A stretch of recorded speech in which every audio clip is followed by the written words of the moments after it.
Well, hello there. Tom Green coming back at you with some CS4 goodness, and today the goodness involves bending video. One of the things you can't do with video in Flash is get it to match the geometry of an object. Now, I gave you an exercise way back when where we used masking to fit a video into a billboard. But in this instance, what I want to do is bend the video around this coffee cup, and I got some issues here. Now, just to show you what we're up against, let's just test the movie.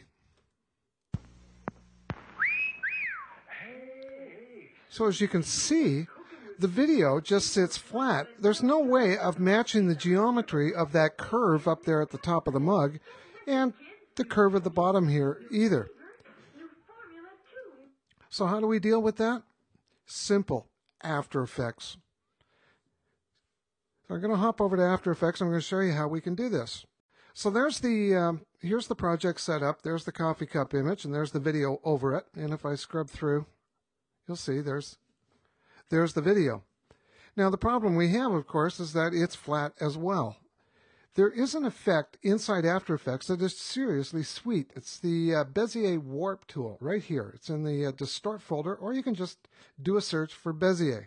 And what you do is you just drag the effect onto the video, and the properties light up, and you can play with each of the vertexes, but doing it by the numbers here is a little bit more precise, but it's also a little bit more difficult. So what I'm going to do is I'm going to show you a real easy way of using this tool.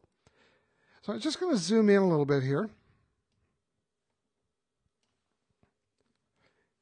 And just let me open this up because I want to show you the tool. Now you'll notice that on the corners and the edges there are these little handles, these circular handles, plus there are these little points that you can drag in. So if I drag this in, I can pull this point in like that. But the handles are where the sweetness occurs. If I take this handle here and just pull it, you'll notice that I'm able to get the edge of the video to follow that edge of the coffee cup. And if I do the same thing over here, I can do that. And if I grab this top one, I can do that, get that to work.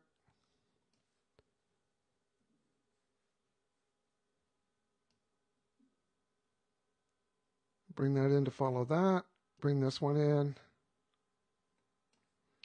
bring the bottom one in. And you notice that I'm following the edges here. And now what I want to do is just sort of have it follow the geometry of the bottom too. So I'm just going to push this up and show you how I do that. And all I have to do is just pull it in. Grab this handle, and I can roughly do it that way. Now keep an eye on the video because you're going to be introducing a little bit of distortion to it. Not much you can do about that. If I pull that in or out, or up or down, she's going to distort no matter how I do this. So I use the edges of the handles to sort of follow the edge of the cup. So once I've got the warp done, how do I get this out of After Effects and into Flash? Let me zip out to 100% and bring up the timeline here. There we go. Inside the composition window right here is a region of interest. And I can determine what area of the video or the composition that I want to output. In this case, it's just the video. Now, one of the things that you got to be aware of is this. This image is in the background. So one of the things that After Effects does that I think is kind of cool is if you turn off the visibility of a layer, it won't get rendered. So I've now got my video here, and I can take my region of interest and draw it out. So to make sure that I don't have more than I need, I can just use these little handles just to move it in and just sort of identify my region of interest. I can also turn on the transparency, see there, and that will give me a alpha channel in the background. So how do I get this selection out to Flash? Composition, add to render queue, and when the render queue opens, I'm just going to pull this up a little bit.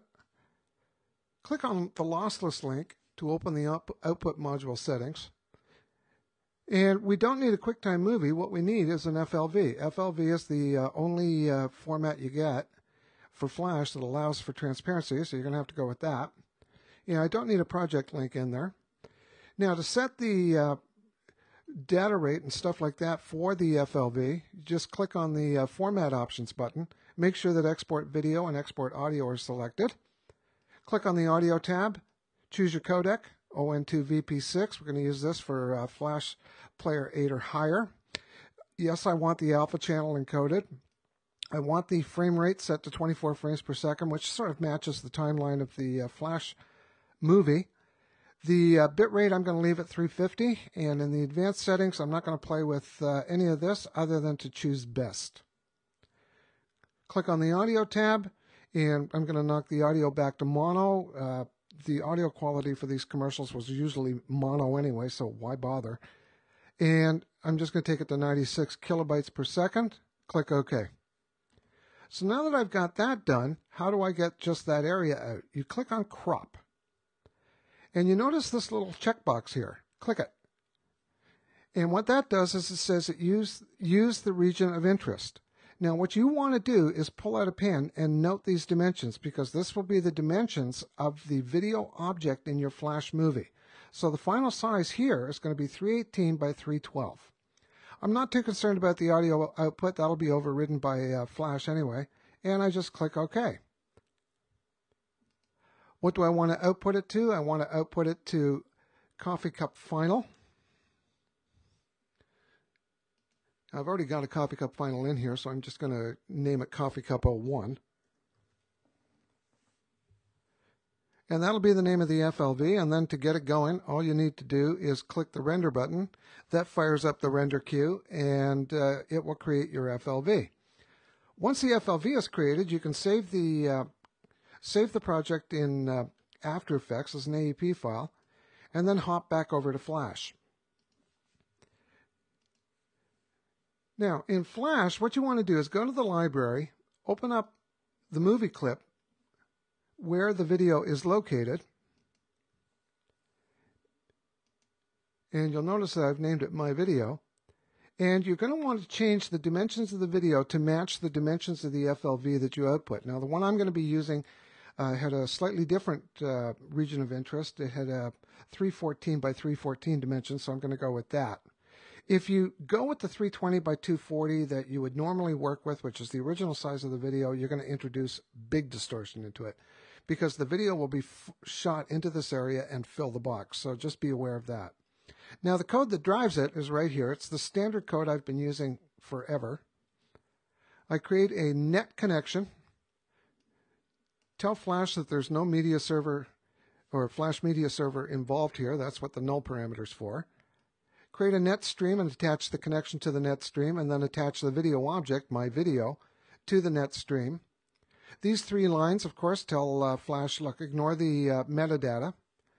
And finally, play the video. And it's really important that the name of the video be inside quotation marks. So you come back to scene 1, and what you do is you test your movie. And there you go. You got yourself a video wrapped around the cup. Now, there's a small problem with that.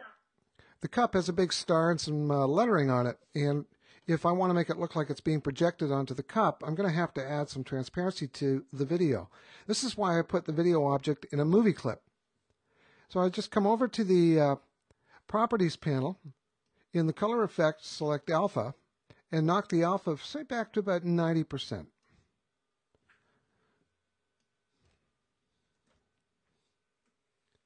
Now if I test the movie,